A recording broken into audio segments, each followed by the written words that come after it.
नमस्कार विद्यार्थी मित्रांनो, VJC स्टडीच्या युट्यूब चॅनलवरती तुमचं स्वागत आहे.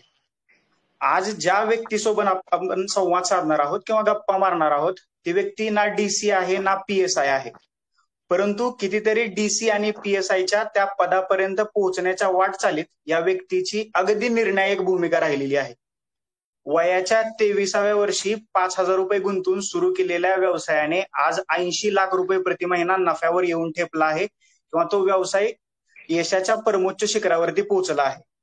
स्पर्धा परीक्षांचा अभ्यास सोडून ही व्यक्ती जरी व्यावसायिक झाली असली तरी नाळ मात्र स्पर्धा परीक्षा करणाऱ्या विद्यार्थ्यांशी जोडलेली आहे. मुलांना इमोशनल सपोर्ट देण्यापासून ते आर्थिक पाठबळापर्यंतची कर्त्याची भूमिका या व्यक्तीने पार पाडलेली आहे. आपण समाजाचं काहीतरी देणं लागतो हे सामाजिक भान जपतच कितीतरी स्पर्धा परीक्षा करणाऱ्या मुलींच्या आयुष्यात सावली बनून उभं राहिलेल्या सायली धनाबाई यांच्याशी आज आपण संवाद साधणार आहोत. नमस्कार मॅडम, VJC स्टडीच्या युट्यूब चॅनलवरती आपलं स्वागत आहे. नमस्कार. ओके, आता तुम्ही खूप दिवस झालं म्हणजे अगदी वयाच्या 23व्या वर्षापासून व्यवसायात उतरला आहात आणि महत्वाचे तुमचे दोन व्यवसाय असे आहेत की जे स्पर्धा परीक्षा करणाऱ्या विद्यार्थ्यांच्या आयुष्याशी संबंधित आहेत किंवा स्पर्धा परीक्षा करणाऱ्या विद्यार्थ्यांशी संबंधित आहेत. या व्यवसायात असताना तुमचा जवळून या विद्यार्थ्यांशी संबंध येत असतो. तर मला असं थोडक्यात सांगा की हे स्पर्धा परीक्षा करणाऱ्या विद्यार्थ्यांचं, त्याच्यात जास्त करून मुलींचं आयुष्य कसं असतं किंवा त्यांचं मानसशास्त्र कसं असतं, तुम्हाला याच्याबद्दल काय समजले आतापर्यंत? Vaibhav, thank you so much for inviting me here. आज तुमच्या माध्यमातून अनेक विद्यार्थ्यांशी मी जोडली जात आहे. Thank you so much.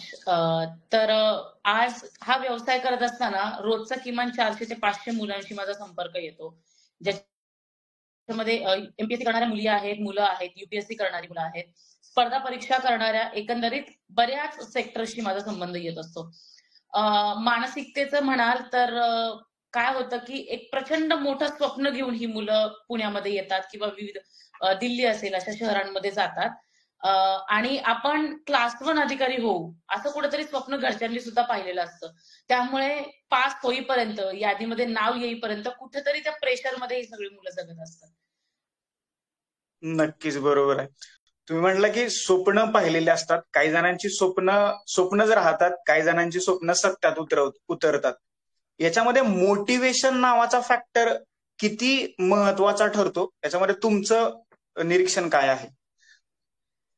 मोटिवेशन नावाचा फॅक्टर खूप महत्वाचा आहे, पण मोटिवेशन कुठलं हे जास्त महत्वाचं वाटतं मला. तुम्ही जर एखाद्या स्पर्धा परीक्षा करणाऱ्या यशस्वी झालेल्या विद्यार्थ्यांचा किंवा ज्यांना पोस्ट मिळालेली आहे अशा लोकांचा व्हिडिओ पाहाल किंवा आजकाल सोशल मीडियावर असे व्हिडिओ खूप उपलब्ध आहेत, पण या व्हिडिओजने माणूस जास्तीत जास्त काही तास किंवा काही दिवस मोटिवेटेड राहू शकतो. याने तुम्हाला पूर्ण तुमच्या प्रवासाचं मोटिवेशन नाही मिळू शकत. हो, तुम्हाला ट्रिक्स मिळू शकतात, अभ्यासाच्या पद्धती मिळू शकतात, परंतु मोटिवेशन हे म्हणाल ना तर ते स्वतःमध्ये असतं. म्हणजे मोटिवेशन कुठून मिळतं? ते घरामधून मिळतं मला असं वाटतं. म्हणजे आपले आई वडील खूप जास्त कष्ट गावाकडे करत असतात, शेतामध्ये राबत असतात किंवा त्यांनी आपल्या पोटाला चिमटा काढून तुम्हाला पैसा पुरवलेला असतो. तर आज आपले आई वडील इतके राबतायत आणि आपल्या स्वप्नासाठी ते झगडतायत, हे मोटिवेशन खूप महत्वाचं असतं. आयुष्यामध्ये झालेले अपमान हे सुद्धा एक मोटिवेशन असतं आपल्यासाठी. मग आपण म्हणतो की नाही, तिथे भांडत बसण्यापेक्षा आपण यशस्वी होऊया. आपण यशस्वी होणं हाच खूप मोठा बदला आहे आपल्या अपमानांचा.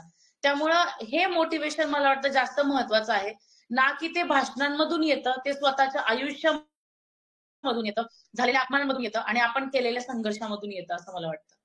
नक्कीच बरोबर आहे. म्हणजे रील्स आणि रिअल मध्ये जो फरक असतो तो फरक तर खरं मोटिवेशन असतं.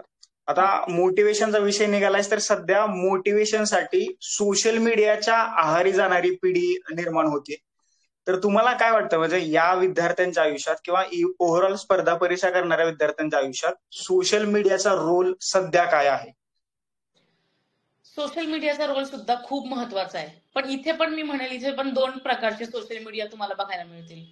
इथे फेसबुक, इंस्टाग्राम सारखा एक प्लॅटफॉर्म मिळेल आणि दुसरा प्लॅटफॉर्म आहे तुम्हाला ट्विटर आणि युट्यूब सारखा.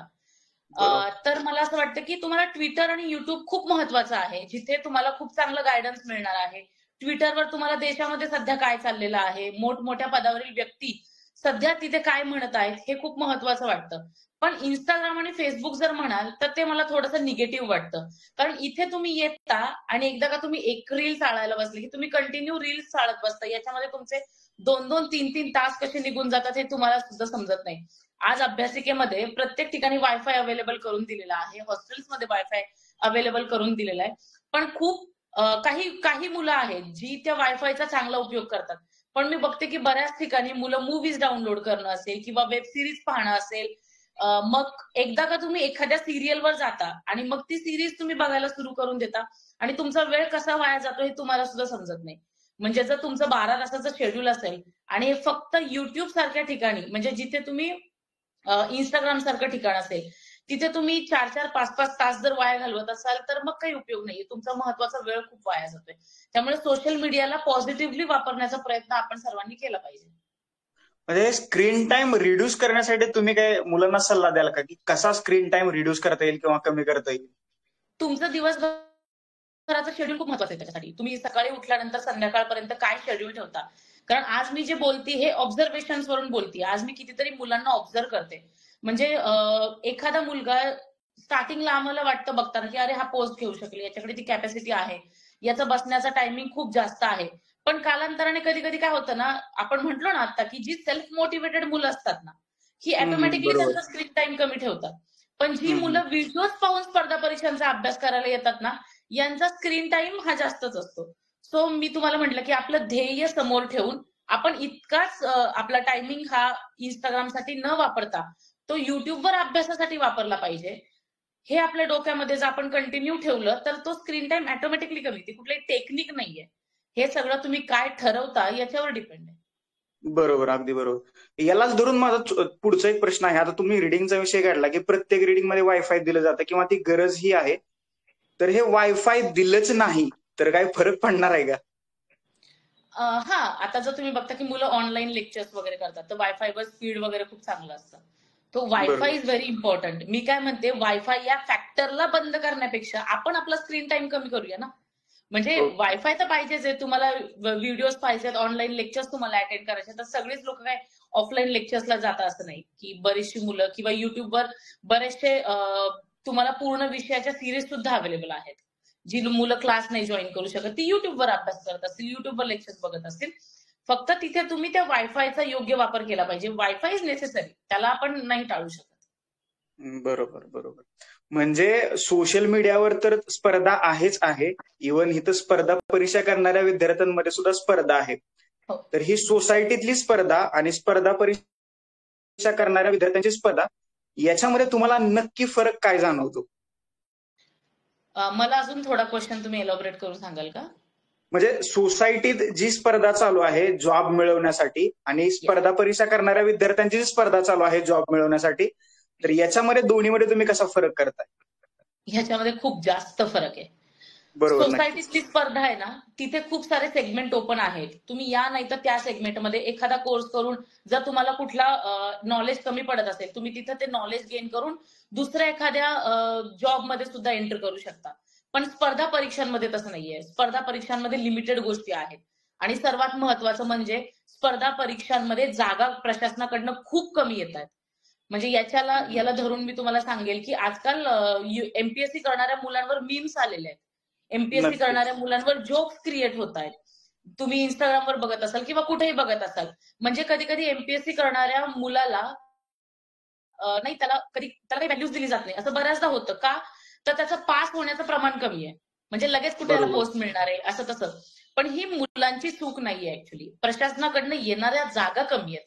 त्यामुळे कुठेतरी या मुलांना म्हणजे लाखो मुलं अभ्यासाची तयारी करतात आणि त्याच्यामध्ये 100, 200, 250, 300 जागा असतात.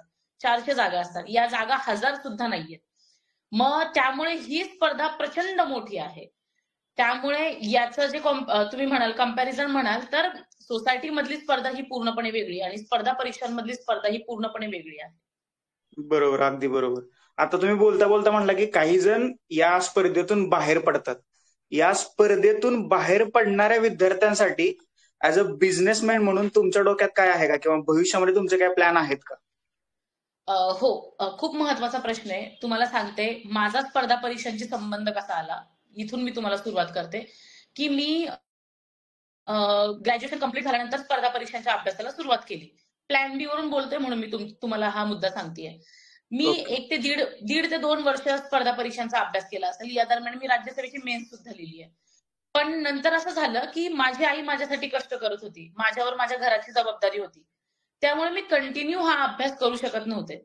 मी लगेच प्लॅन बी कडे आले आणि आज मी माझ्या आयुष्यामध्ये खुश आहे. तर सांगायचं तात्पर्य काय आहे की प्लॅन बी चा विचार करता प्रत्येक स्पर्धा परीक्षा करणाऱ्या मुलाने स्वतःचं एक टाइम लिमिट ठरवायला हवं की मी 2 वर्ष, 3 वर्ष, 4 वर्ष या स्पर्धा परीक्षांचा अभ्यास करेल आणि जर याच्यामध्ये मला यश मिळत नाहीये तर मी लगेच प्लॅन बी कडे जाईल. मग याच्यामध्ये तुम्ही सुरुवातीपासूनच प्लॅन बी ठेवायला हवा का? तर नाही. किमान तुम्ही 2 ते 3 वर्ष, मला हा कालावधी पण खूप वाटतो, ज्यांना प्रिलियम्स निघतच नाहीये त्या मुलांनी 100% प्लॅन बी कडे जायला हवी. काही मुलं मी अशी पण पाहते माझ्या समोर की तुम्ही वयाच्या 21व्या वर्षी एंटर करता आणि यांना 26-27 वय झाले तरी सुद्धा प्रिलियम्स निघालेली नाहीये. तरी या मुलांना पोस्ट मिळण्याच्या अपेक्षा आहेत. पण या मुलांनी थोडा विचार करायला हवा की तुम्ही 2 ते 3 वर्ष द्या. जर तुम्हाला तिथे प्री नावाची गोष्ट सुद्धा निघत नाहीये तर तुम्ही 100% काहीतरी दुसरा विचार करायला सुरुवात करायला हवं असं मला वाटतं. Plan B is necessary. त्याच्यात काही तुम्हाला येस किंवा नो मध्ये उत्तर द्यायचं असेल तर प्लॅन बी असावा की नसावा, तुमचं वैयक्तिक मत? 100% असावा. 100% असावा. ओके ओके, अगदी बरोबर. आता दुसरा एक महत्वाचा प्रश्न आहे की ज्यावेळी मुलं पुण्यात येतात किंवा अभ्यास करतात, घरून करत असतील किंवा दिल्ली, पुणे अशा ठिकाणी जात असतील, त्यावेळेस परिवाराचा रोल काय असतो किंवा असायला पाहिजे, तुम्हाला काय वाटतं? परिवाराचा रोल खूप इम्पॉर्टंट आहे. कारण मुलगा ऑलरेडी इथं बऱ्याच संघर्षामधून जात असतो, मानसिकतेमधून जात असतो. ही सगळी गोष्ट मी सिरियसली अभ्यास करणाऱ्या मुलांबद्दल बोलतेय. जेव्हा मुलगा खूप साऱ्या गोष्टी फेस करत असतो ना, तेव्हा त्याला लढ म्हणणारं पाठीमागे कोणीतरी हवं असतं. काय होतं की 1-1.5-2 वर्षामध्ये जेव्हा प्रिलियम निघत नाही किंवा काही नाही, घरून ना खूप मोठं प्रेशर मुलांना निर्माण केलं जातं, मुलींना सुद्धा निर्माण केलं जातं. याच्यामध्ये अभ्यासाकडे दुर्लक्ष करायचं की कंटिन्यू घरच्यांना सांगत राहायचं की नाही मला थोडा टाइम द्या, किंवा घरून काही ठिकाणी टोमणे सुद्धा सुरू होऊन जातात. नातेवाईकांकडनं टोमणे चालू केले जातात. तेव्हा समाज म्हणून आपलं कर्तव्य आहे की हा मुलगा किमान दारू पिऊन कुठं पडलेला नाहीये ना, तो अभ्यास करतोय. हा मुलगा कुठेतरी दहशतवादी कारवाई तर करत नाहीये ना, तो अभ्यास करतोय. सो याला चांगल्या गोष्टीला आपण सपोर्ट करायला हवा ना. कारण स्पर्धा परीक्षा करणाऱ्या मुलाचा अभ्यास कधीच वाया जात नाही. आज जरी मी बिझनेसमध्ये आहे पण मला संविधानाविषयी संपूर्ण ज्ञान आहे, मला भारताच्या भौगोलिक परिस्थितीविषयी ज्ञान आहे, मला अर्थव्यवस्थेविषयी ज्ञान आहे. ते ज्ञान कुठे वाया तर गेलेलं नाही ना, ते माझ्या व्यक्तिमत्वामध्ये कंटिन्यू दिसत असतं. त्यामुळे समाज म्हणून आपण या मुलांच्या पाठीशी उभं राहायला पाहिजे. या मुलांना सांगितलं पाहिजे की हो तुम्ही करू शकता, तुम्ही लढा. तिथे मुलांना निगेटिव्ह करायला जाऊ नका. म्हणजे तरुण मुलं सुद्धा, घरच्यांना सोडावं, मित्र सुद्धा स्पर्धा परीक्षेचा अभ्यास करणाऱ्या मुलाला सहज म्हणून जातात, तुझं काही होत नाही तर ये गावाला शेती कर. हे अयोग्य आहे. म्हणजे हे नाही म्हटलं पाहिजे. दादा ऍटलिस्ट तो काहीतरी आयुष्यात करण्याचा प्रयत्न करतोय, तिथे त्याला सपोर्ट करा. ओके ओके, नक्कीच. मॅम, तुम्ही एक गोष्ट पाहिली असेल, जर का युपीएससीचा तुम्ही इंटरव्ह्यू दिला असेल आणि फायनल सिलेक्शन लिस्ट मध्ये तुमचं नाव नसेल, ज्या दुसऱ्या एक्झाम युपीएससी मार्फत कंडक्ट केल्या जातात किंवा केंद्र सरकार मार्फत कंडक्ट केल्या जातात, तर त्याच्यामध्ये या विद्यार्थ्यांना पहिला प्रेफरन्स दिला जातो. एमपीएससीने तसं काही करावं असं तुम्हाला वाटतंय का, की जेणेकरून जी मुलं इंटरव्ह्यू पर्यंत पोहोचलेत आणि त्या स्पर्धेतून बाहेर पडलेत तर त्यांना पुन्हा कुठेतरी संधी मिळेल? हो, असा विचार सेम एमपीएससी मध्ये करायला हवा ऍक्च्युली. कारण ही मुलं प्रचंड नॉलेजेबल आहेत. म्हणजे पास झालेली मुलं काहीच नाहीये असं, नापास झालेली मुलं ज्यांना नाही यश मिळालं, काहीच नाहीये असं नाहीये, यांच्याकडे प्रचंड ज्ञानाचा भांडार आहे. या मुलांचा वापर कुठेतरी पॉलिटिकल सिस्टीम मध्ये सुद्धा केला जावा, मला असं वाटतं. कारण जे कोणी आज लोक आमदार होतात, खासदार होतात, यांना सुद्धा अशा नॉलेजेबल माणसांची गरज आहे. सो अशी काही सिस्टीम उभारता येते का, अशा विषयी नक्कीच विचार केला जावा. कारण काय होतंय की हा जो वर्ग आहे हा प्रचंड डिप्रेशन मधून जातो नंतर. त्यामुळे नक्कीच. आणि एमपीएससी म्हणाल तर खूप गोष्टींची गरज आहे सध्या. वेळेवर एक्झाम्स घेतल्या जात नाहीये. एक मुलगा 2-2 वर्ष, 2.5-2.5 वर्ष एक्झामची कंटिन्यू त्या प्रोसेसमध्ये राहतोय. सो या खूप साऱ्या गोष्टींमध्ये युपीएससीच्या धर्तीप्रमाणे एमपीएससीने काम करणं आता खूप गरजेचं आहे. आता तुमच्याच तोंडून एक शब्द आला की पॉलिटिक्स मध्ये जावं, तर तुम्हाला असं म्हणायचंय का, डिरेक्टली मी तुम्हाला प्रश्न विचारतो की एमपीएससी नाही झाली तर तुम्ही पॉलिटिक्स मध्ये नक्कीच करिअर करू शकता? हो, नक्कीच करायला हवं. असं आजकाल बघतो आपण की निवडणुकीमध्ये बरेचसे मुलं बोलता बोलून जातात की पैसा खूप महत्वाचा आहे वगैरे वगैरे, तो फॅक्टर तुम्ही बाजूला सरला तर असे बरेचसे उमेदवार आहेत की आज जे पॉलिटिक्समध्ये उंच पदावर गेलेत, त्यांनी शून्यातून सुरुवात केलेल्या होत्या. त्यांच्याकडे सुरुवातीलाच काय त्यांनी या गोष्टींमध्ये आपण म्हणतो की बॅकग्राऊंडच असलं पाहिजे वगैरे पॉलिटिक्ससाठी, असं काही नाहीये. तुमचं नॉलेज, तुमचं स्किल, तुमचं कम्युनिकेशन स्किल या पण गोष्टी खूप मॅटर करतात. सो ज्या मुलांकडे चांगली लिडरशिप क्वालिटी आहे, त्यांनी नक्कीच पॉलिटिक्समध्ये येऊन काही लहान पदं सुरुवातीला घेऊन नंतर तुम्ही राजकारणात सुद्धा खूप चांगलं काम करू शकता. कारण तुमच्याकडे नॉलेज आहे, तुम्हाला संविधान माहितीये, तुम्हाला फ्रेम माहितीये. या सगळ्या गोष्टी महत्वाच्या आहेत. सो तुम्ही एंटर करू शकता पॉलिटिक्समध्ये नक्कीच. ओके, नक्कीच. ज्यावेळेस मी या सगळ्या गोष्टींचा अभ्यास करत होतो आणि तुमच्यावर बोलत होतो, तर तुमच्या बोलण्यातून मला मुलांचे 3 प्रश्न प्रामुख्याने समोर आलेले दिसले. पहिला प्रश्न होता अभ्यासाशी संबंधित काही समस्या किंवा अडचणी आहेत. दुसरा प्रश्न आहे आरोग्याविषयी काही समस्या आणि अडचणी आहेत. आणि तिसरा प्रश्न होता सामाजिक आणि कौटुंबिक काही समस्या आणि अडचणी आहेत. तर सर्वात महत्वाची समस्या आहे जी मुलं आणि मुलींमध्ये कॉमन आहे. जास्त करून मला तुम्ही मुलींच्या बाजूने उत्तर द्यावं असं अपेक्षित आहे. तुम्हाला काय वाटतं की मुली पुण्यात आलेल्या इव्हन जिथं बाहेर जाऊन अभ्यास करतात तर त्या आरोग्यविषयक कोणत्या समस्यांना सामोरं जात आहे आणि त्याच्यावरती तुमचं सोल्युशन काय आहे? इथे ना 2-3 गोष्टी खूप महत्वाच्या आहेत. पहिलं सर्वप्रथम मी मुलं आणि मुली या दोन्ही गोष्टींना घेऊन बोलेल की आरोग्याकडे ना या मुलांचं खूप सारं दुर्लक्ष होतं. तुम्ही बघाल ना तर मी जेवढ्या मुलांशी बोलते ना, वयाच्या 25-26 नंतर काही तक्रारी यायला सुरुवात होऊन जाते. त्याची बेसिक कारण एक महत्वाचं म्हणजे आरोग्य. ऑलरेडी तुम्हाला घरचं जेवण मिळत नसतं. घरून केलेली भाजी भाकरी तुम्हाला या शहरांमध्ये मिळत नसते. तुम्हाला मेसच्या गोष्टींवर अवलंबून राहावं लागतं. अशा वेळी तुम्ही आहाराची काळजी घेणं खूप महत्वाचं आहे. म्हणजे तुम्ही आता बघाल तर सदाशिवपेठ, शनिवारपेठ, नारायणपेठ इथं जर सर्वात जास्त कुठला व्यवसाय चालतो तो चहाचा आहे. कारण एमपीएससी करणारा प्रत्येक मुलगा इतक्या वेळा म्हणजे तो 6 ते 7 वेळा तरी किमान चहा प्यायला जातो. म्हणजे अभ्यासाचं व्यसन आहे आणि दुसरं चहाचे व्यसन आहे. हो हो, चहाचं व्यसन. कारण काय की पित्ताचा जो सगळ्यात मोठा त्रास चालू होतो ना तो या चहा कॉफी पासून चालू होतो. इथं मुलांनी थोडंसं चहा बंद करायला हवा, सगळ्यात महत्वाची गोष्ट. कारण पित्त ही गोष्ट नंतर आयुष्यामध्ये खूप जास्त त्रास द्यायला लागते. आणि तुम्ही दिवसभराचं पण शेड्यूल बघाल ना तर नाही, तुम्हाला पित्त ही भयानक गोष्ट त्रास देणारी आहे. त्यामुळे तुम्ही चहा लिमिटेड 2 टाइम किंवा मॅक्झिमम तुम्ही मी तर 1 टाइम घेतलात तरी बेटर राहतो. सो तुम्ही चहा बंद करायला हवा. मी स्वतः फिटनेसला खूप मानणारी व्यक्ती आहे. मी स्वतः माझ्या प्रोटीन इनटेकला खूप इम्पॉर्टन्स देते. मी रेग्युलर व्यायाम करते, मी जिमला जाते. सो मी म्हणते की तुम्ही जिमला नाही जाऊ शकत, पण किमान काही तुम्ही सूर्यनमस्कार घालू शकता दिवसभरामध्ये उठल्यानंतर. तुमचं शेड्यूल ते खूप महत्वाचं आहे. जर तुम्हाला अभ्यास करायचा आहे, तर तुम्हाला मानसिक आणि शारीरिक दोन्ही दृष्ट्या तुम्हाला सक्षम राहणं गरजेचं आहे. काही मुलांची तब्येत वाढत जाते, मग पोटाचा आकार वाढत जातो. यामुळे तुम्हाला स्थूलपणा येतो.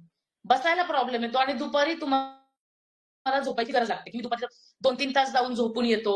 या गोष्टी चालू होतात. त्यामुळे तुम्हाला व्यायाम करणं खूप जास्त महत्वाचं आहे. प्रोटीन किंवा तुम्ही बेसिक गोष्टी म्हणजे कधी-कधी आपण नाही लक्ष देत. जर आता हिवाळा नसेल तर उन्हाळ्यामध्ये तुम्ही दही, ताक या गोष्टींकडे लक्ष देणं गरजेचं आहे. ज्या गोष्टी मेसमध्ये मिळत नाहीत, चहावर तुम्ही जो खर्च करता ना तो खर्च टाळा. आणि तो खर्च तुम्ही बाकी गोष्टींवर करायला सुरुवात करा. त्याच्यानंतर तुम्ही मुलींच्या आरोग्याचं म्हणाल तर काय होतं की वॉशरूम्स ही गोष्ट क्लीन असणं खूप महत्वाचं आहे. लायब्ररी हा तुमचा मेन फॅक्टर आहे की इथे तुम्ही दिवसभरातला महत्वाचा वेळ म्हणजे तुमचं दुसरं घर लायब्ररी आहे. आणि त्यामुळे अशा लायब्ररी तुम्ही चॉईस करा की जिथे वॉशरूम क्लीन असतात मुलींसाठी सांगेल. कारण काय होतं की इन्फेक्शन, युरिनरी इन्फेक्शन असेल त्यानंतर ते गर्भाशयापर्यंत जाऊन पोहोचतं. हा खूप महत्वाचा पॉइंट आहे. याच्यावर बोललं जात नाही. त्यामुळे वॉशरूम्स जिथे खूप चांगले क्लीन असतात अशा ठिकाणी मुलींनी अभ्यास करणं खूप महत्वाचं आहे. कारण त्याच्यानंतर या ज्या महत्वाच्या ज्या खूप गंभीर समस्या आहेत ना त्या तिथून सुरू होतात. त्यामुळे अशा हॉस्टेल्स आणि अशा लायब्ररीमध्ये तुम्ही राहा की जिथे क्लीनलीनेसला प्रायोरिटी दिली जाते, जिथे हायजीनला महत्व दिलं जातं. इथे बिलकुल तुम्ही आता ₹100-1 वाचवायला जाल किंवा तुम्ही अशा गोष्टी इग्नोर कराल. नंतर हीच गोष्ट लाखो रुपये खर्च काढणार आहे. ते सोडा पण आरोग्याचं खूप महत्वाचं नुकसान तुम्ही करून घेणार आहे. पिरियड्स सारखी गोष्ट असते की याच्यामध्ये मुली खूप जास्त दुर्लक्ष करतात आपल्या आरोग्याकडे, हायजीनकडे. इथे पण मुलींनी खूप जास्त लक्ष देणं गरजेचं आहे. कारण मी बघते की माझ्या ओळखीमध्ये पीसीओडी आणि पीसीओएस हा त्रास असणाऱ्या खूप मुली आहेत. आणि या मुली जाणून बुजून डॉक्टरांच्या ट्रीटमेंट टाळतायत. नाही मला अभ्यास करायचा, मला अभ्यास करतायत. मुलींनो, पोस्ट हे तुम्ही जन्माला आले तेव्हा तुमचं ध्येय नव्हतं. आरोग्य खूप महत्वाचं आहे. पोस्ट मिळाली पण आरोग्यच नाही, तुम्ही दुर्लक्ष केलं आणि तुम्ही जर तुमच्या शरीरासाठीच खुश नाही राहिलात तर काय इम्पॉर्टंट आहे या पदाचा आणि या सगळ्या गोष्टींचा. सो मला वाटतं की तुम्ही या गोष्टींना खूप जास्त इम्पॉर्टन्स दिलं पाहिजे. येस, नक्कीच. म्हणजे तुम्ही बोलला तसं हेल्थ इज वेल्थ, म्हणजे तुमचं आरोग्यच तुमची संपत्ती आहे.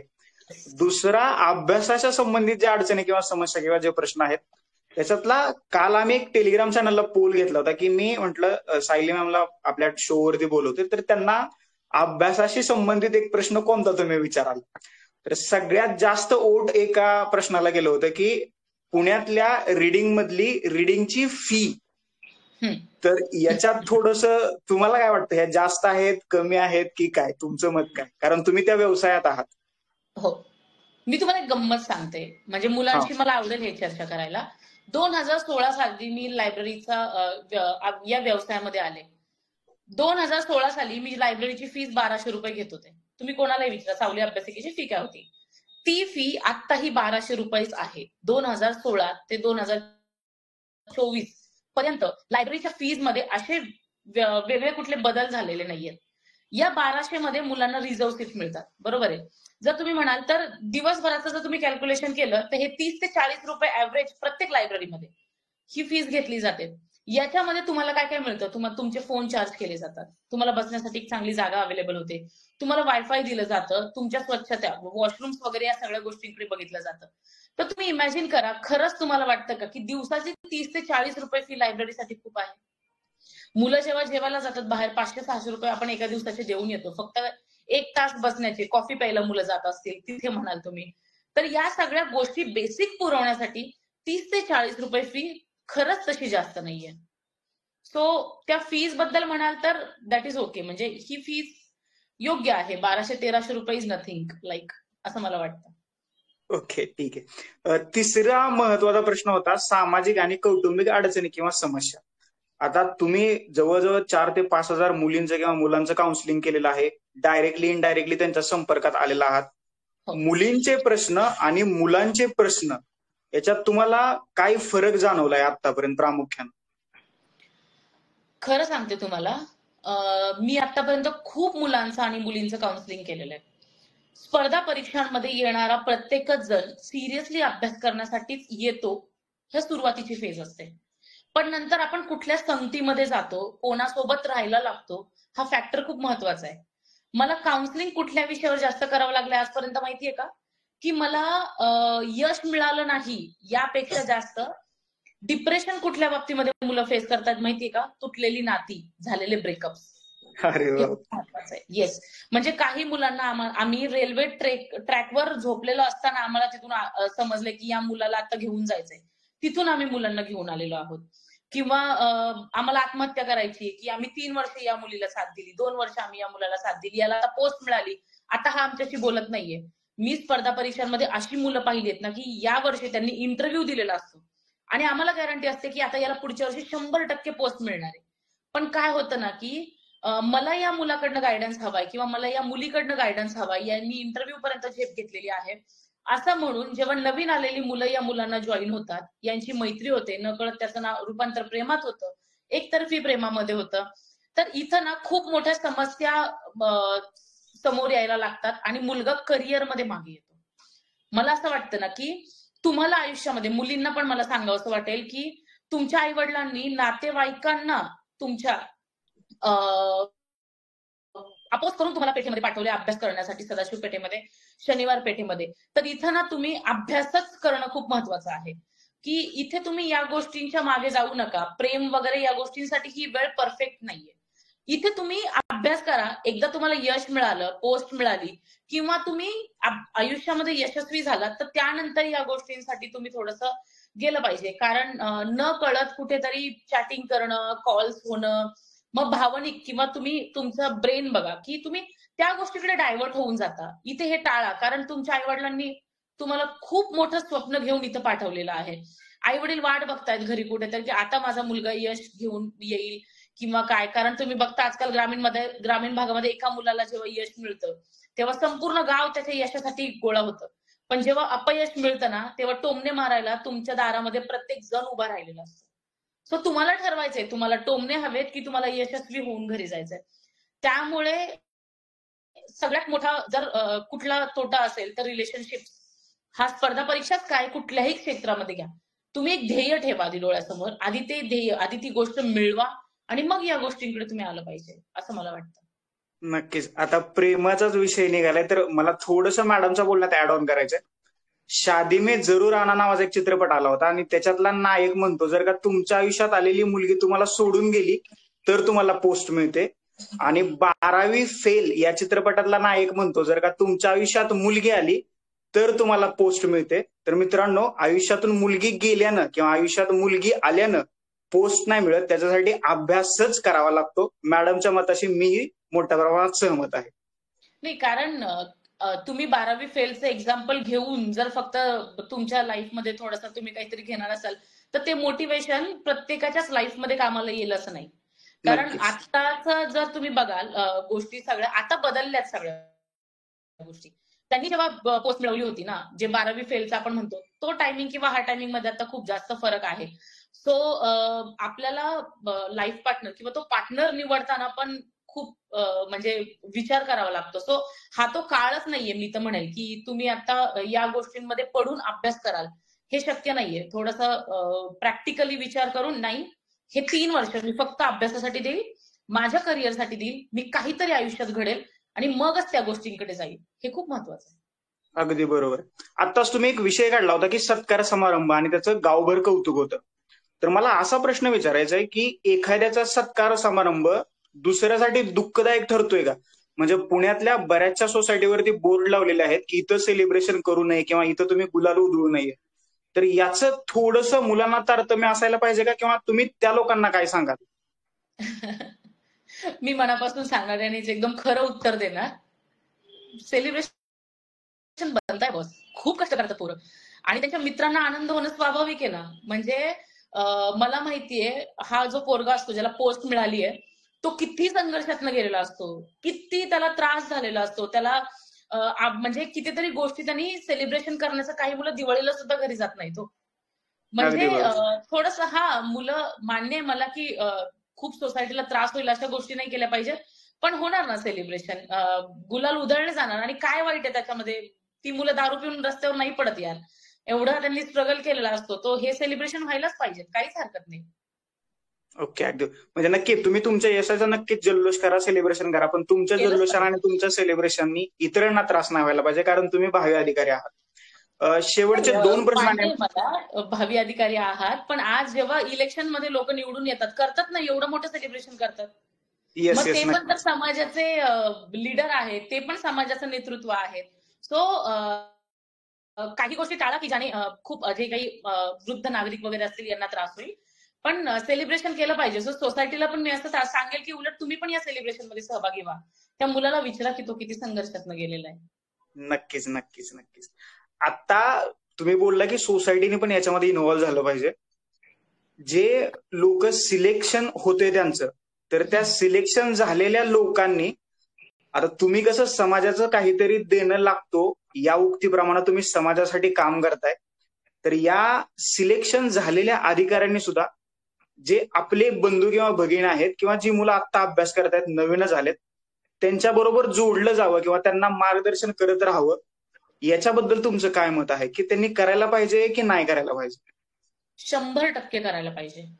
जेव्हा एखादा मुलगा अभ्यास करायला लागतो, जेव्हा त्याला इंटरव्ह्यू मध्ये क्वेश्चन विचारला जातो की तुला पोस्ट का मिळवायची आहे, तेव्हा कोणीच हे सांगत नाही ना की त्याला त्याची आर्थिक स्थिती सक्षम बनवायची किंवा काय काय काय. प्रत्येकजण हेच उत्तर देतो ना की मला समाजासाठी काहीतरी करायचंय. मग पोस्ट मिळवल्यानंतर बरेचसे अधिकारी हे विसरून जातात की त्यांना आपल्या समाजासाठी काहीतरी करायचंय.